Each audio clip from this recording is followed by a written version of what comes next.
Okay, so last time I coined a term for the relationship between the two patterns of Jesus in myth culture, which is the chiastic bi pattern.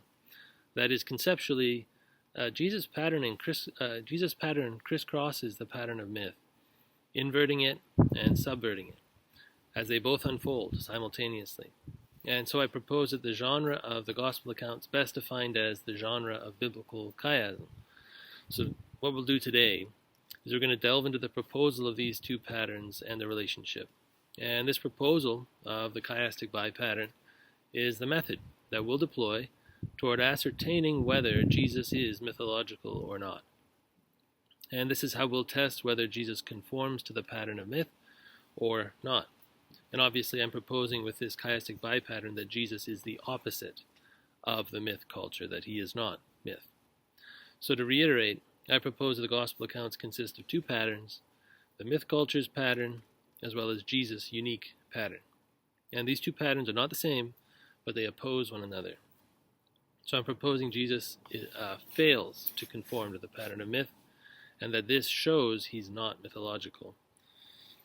There are two aspects to this method that I developed to test whether Jesus is myth, and the first I call the narratological aspect, which sounds like a big word, but it's very straightforward. It's very straightforward, actually. Narratology is simply the study of the structure of a narrative, of a story, how it's been arranged and put together. So this will be one angle from which we look at Jesus' relationship to the pattern of myth culture.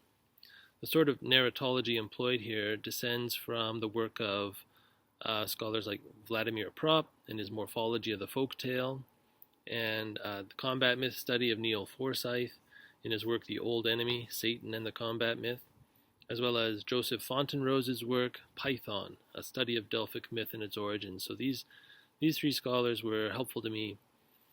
Fontenrose writes, "My method of myth study is thematic. It's a kind of structural method. A single theme may appear spontaneously in several places.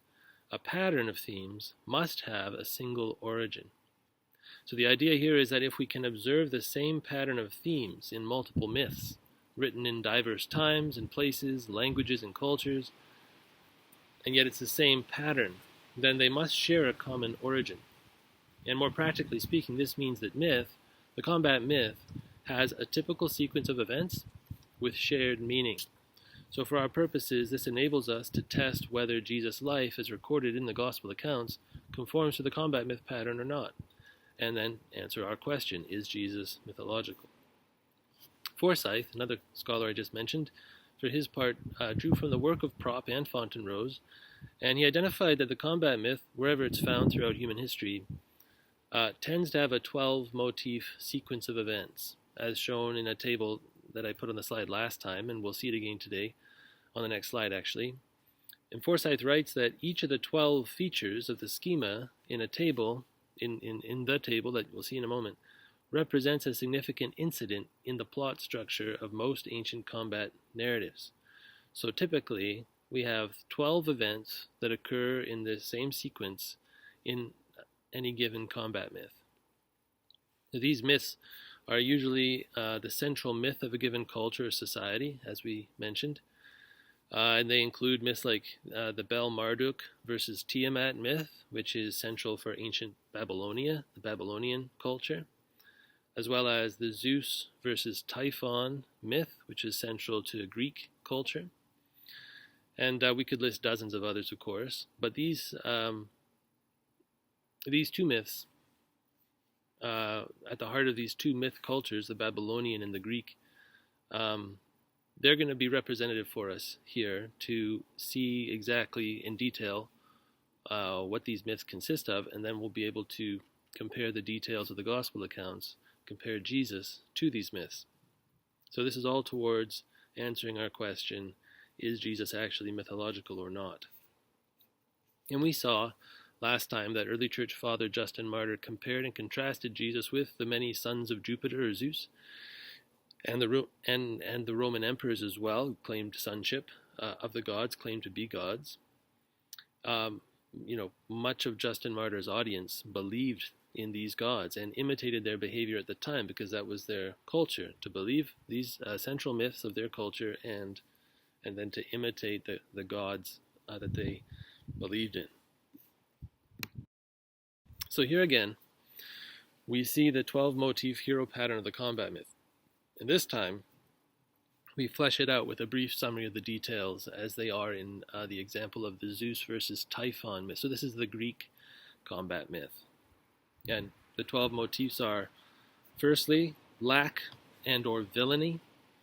And in this Greek myth, we find this at the outset of the myth, where the birth of a creature named Typhus, or Typhon, and he's born to Tartarus and Gaius. And then Typhon threatens to take heaven and control of earth by hurling flaming stones and belching fire. The second motif is the emergence of the hero. The hero emerges, and this is Zeus. Zeus alone takes his stands his ground. Thirdly, there's a donor or council, and this is the goddess Hera, who comes and warns Zeus of the threat, exactly what the threat is that's posed by Typhus or Typhon, and gives some information that Zeus needs. So there's some counsel from Hera for Zeus.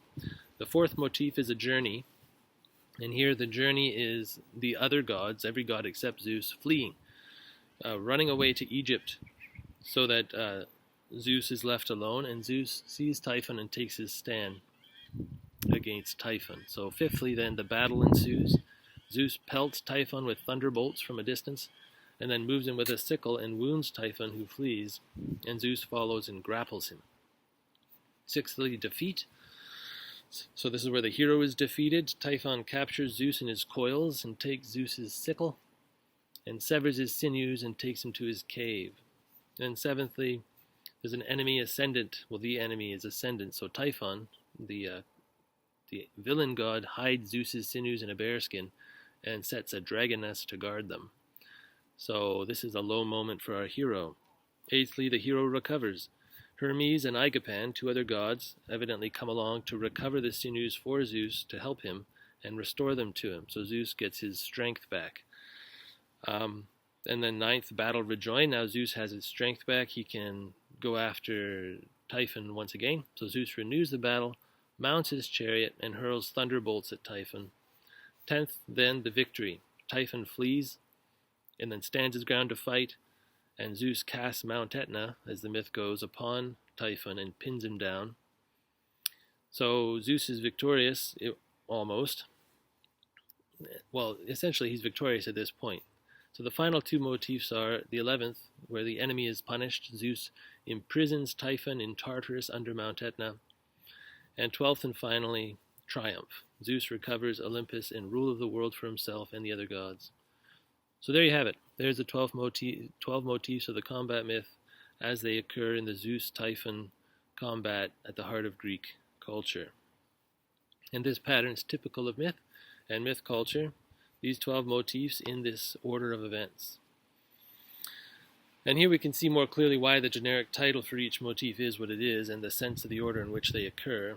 And we'll soon see, for example, that the Babylonian combat myth of Bel-Marduk versus Tiamat is the same pattern. Now, how does Jesus compare and contrast with this 12-motif pattern of myth and myth culture?